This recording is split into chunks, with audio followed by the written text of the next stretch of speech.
Hello friends, welcome back to my channel. कैसे हैं आप सब? होप आप सब अच्छे होंगे।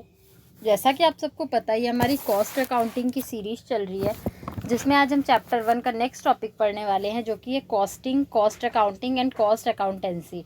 ठीक है, ये तीनों जो टर्म्स है, कॉस्टिंग, कॉस्ट अकाउंटिंग और कॉस्ट अकाउंटेंसी, इन तीनों का मतलब देखेंगे क्या होता है। उससे पहले, जब मतलब देखने से पहले आप देख लीजिए, अगर आप कॉस्टिंग और कॉस्ट अकाउंटिंग को प्लस करते हैं, ठीक है, तो आपका क्या बनता है? कॉस्ट अकाउंटेंसी बनता है। ठीक, ये कॉस्टिंग और कॉस्ट अकाउंटिंग को प्लस करने पे वो किसके बराबर होता है? कॉस्ट अकाउंटेंसी के बराबर वो आपका होता है। ओके, ठीक है। तो आइए सबसे पहले देख लेते हैं, वही चीज़ यहाँ पे भी लिखा है, costing plus cost accounting is equal to cost accountancy. देखिए, सबसे पहले अगर हमें कॉस्टिंग का मतलब जानना होता है, तो तीनों में एक वर्ड आ रहा है, कॉस्ट कॉस्ट कॉस्ट। कॉस्टिंग में भी वर्ड आ रहा है कॉस्ट, कॉस्ट अकाउंटिंग में भी आ रहा है कॉस्ट, कॉस्ट अकाउंटेंसी में भी आ रहा है कॉस्ट। तो सबसे पहले देखते हैं ये कॉस्ट का मतलब क्या होता है। ठीक है, सेक्रीफाइड resources for a particular thing. एक पर्टिकुलर थिंग को पाने के लिए, बनाने के लिए कितने रिसोर्सेज का सेक्रीफाई करना पड़ रहा है, कितने रिसोर्सेज को सेक्रीफाई करना पड़ रहा है, उसके पीछे इन्वेस्ट करना पड़ रहा है, उसी को हम लोग कॉस्ट बोलते हैं। मतलब एक पर्टिकुलर चीज़ को बनाने में कितना खर्च आता है, उसको हम लोग कॉस्ट बोलते हैं। ठीक है, वो हमारा कॉस्ट कहलाता है। तो आइए देखते हैं कॉस्टिंग क्या होता है। System of computing cost of production और of running a business by allocating expenditure to various stages of production और to different operation of a firm.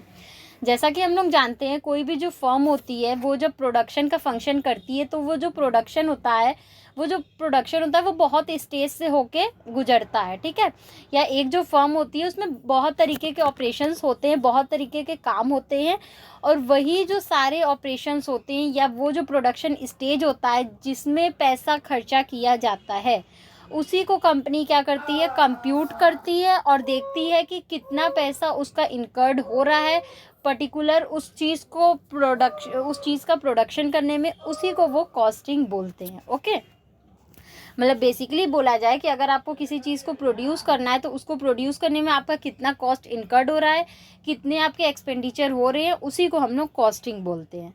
अब जो नेक्स्ट टर्म था वो आपका था कॉस्ट अकाउंटिंग। ये कॉस्ट अकाउंटिंग क्या होता है?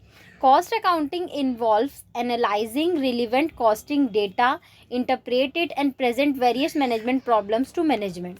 It involves preparation of various budget for an organization, determining standard cost based on technical estimates, finding and comparing with actual cost, ascertaining the reason of variance analysis, etc. देखिए, cost accounting, जैसा कि हमारे subject का ही name है cost accounting, पहला chapter है cost accounting and introduction. तो cost accounting क्या होता है, ये टॉपिक आप लोग थोड़ा अच्छे से समझिएगा, क्योंकि ये सब्जेक्ट का ही नेम है। अगर ये नहीं समझेंगे तो आगे के टॉपिक आपको समझ में नहीं आएंगे। कॉस्ट अकाउंटिंग वैसा अकाउंटिंग होता है जिसमें कंपनी क्या करती है, सारे चीज़ को, सारे जितने भी कॉस्टिंग के डेटा हैं, जितने भी उसके एक्सपेंडिचर हो रहे हैं, उन सारे चीज़ को एनालाइज करती है, इंटरप्रेट करती है, और अगर किसी तरीके का कोई प्रॉब्लम होता है तो उसको मैनेजमेंट के सामने प्रेजेंट करती है। ठीक है, या आप बोल सकते हैं, जो इसका मतलब होता है, कॉस्ट अकाउंटिंग का मतलब ऑर्गेनाइजेशन के लिए एक बजट तैयार करना। ठीक, और जो कंपनी होती है वो पहले से स्टैंडर्ड कॉस्ट बना के रखी होती है कि इतना खर्चा आना चाहिए, और फिर जब उस चीज़ का प्रोडक्शन हो जाता है, वो चीज़ बन के रेडी हो जाती है, तो वो क्या करती है, जो एक्चुअल कॉस्ट इनकर्ड हुआ रहता है, एक्चुअल कॉस्ट जो खर्चा हुआ रहता है, वो उसको क्या करती है, स्टैंडर्ड कॉस्ट से मैच करती है, और फिर देखती है, उसको मिलाती है, कंपेयर करती है एक्चुअल कॉस्ट से, और फिर देखती है, और फिर क्या करती है, उसको देखती है कि उसका स्टैंडर्ड कॉस्ट और एक्चुअल कॉस्ट में क्या डिफरेंस है, और जो भी डिफरेंस होता है उसका वो रीज़न फाइंड आउट करने का कोशिश करती है कि क्यों उसके स्टैंडर्ड कॉस्ट में और एक्चुअल कॉस्ट में डिफरेंस आया है। ठीक है, और नेक्स्ट टाइम वो उस गलती को सुधारने की कोशिश करती है कि उसका स्टैंडर्ड कॉस्ट एक्चुअल कॉस्ट के बराबर हो। ओके, तो ये बेसिकली हमारा कॉस्ट अकाउंटिंग का मतलब था। अब जो इसमें एक लास्ट टर्म है वो है कॉस्ट अकाउंटेंसी। कॉस्ट अकाउंटेंसी का क्या मतलब है? Application of costing and cost accounting in a business setup, facilitates management with cost control initiative, ascertainment of profitability and informed decision making. देखिए, कॉस्ट अकाउंटेंसी का basically मतलब है जब वो लोग कॉस्टिंग को और कॉस्ट अकाउंटिंग को बिजनेस में सेटअप करते हैं, ये जानते हैं कि उनका कितना कॉस्ट इनकर्ड हो रहा है, और अगर ज़्यादा कॉस्ट इनकर्ड हो रहा है तो वो उसको कंट्रोल करने की कोशिश करते हैं। वो नए नए तरीके फाइंड आउट करते हैं कि वो कैसे अपने कॉस्ट को कंट्रोल कर सकते हैं, कैसे वो ज़्यादा से ज़्यादा प्रॉफिट अर्न कर सकते हैं, और कैसे वो अच्छे से डिसीज़न ले सकते हैं। Okay, determination of selling price for the product division and unit wise profitability.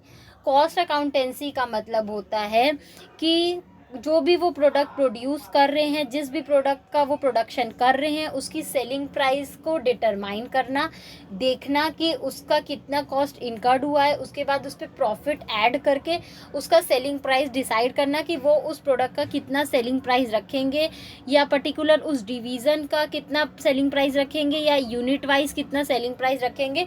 अपनी प्रॉफिट जोड़ने के बाद जो भी कॉस्ट इनकर्ड हुआ है उसमें वो अपना प्रॉफिट जोड़ते हैं। उसके बाद क्या होता है, जो प्राइस आती है वो आपकी सेलिंग प्राइस कहलाती है किसी भी प्रोडक्ट की। Forecasting of expenses and future probable income, वो क्या करते हैं, देखते हैं कि कितना उनका एक्सपेंसेस हुआ है या कितना उनका एक्सपेंसेस हो सकता है, और आने वाले समय में कितने उनके इनकम या प्रॉफिट होंगे।